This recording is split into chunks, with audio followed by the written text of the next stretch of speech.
Hey guys, my name is Sarah from Boilermaker House in Melbourne. And my name's Tom. We're here at Whisky and Element in Melbourne to tell you what you need to know about whiskey for the fine drinks movement.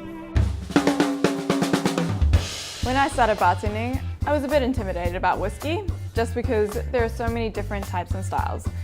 But the best thing to do to overcome hesitation in the drinks industry is learn and understand the basics.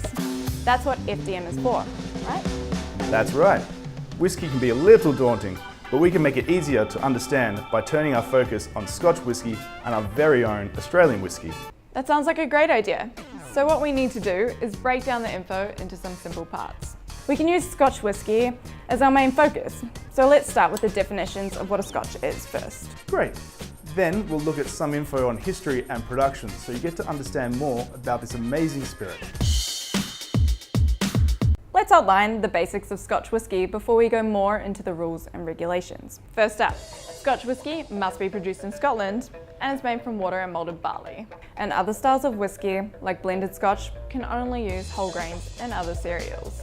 That is true. Conversion to fermentable sugars must be by enzymes contained in the grain.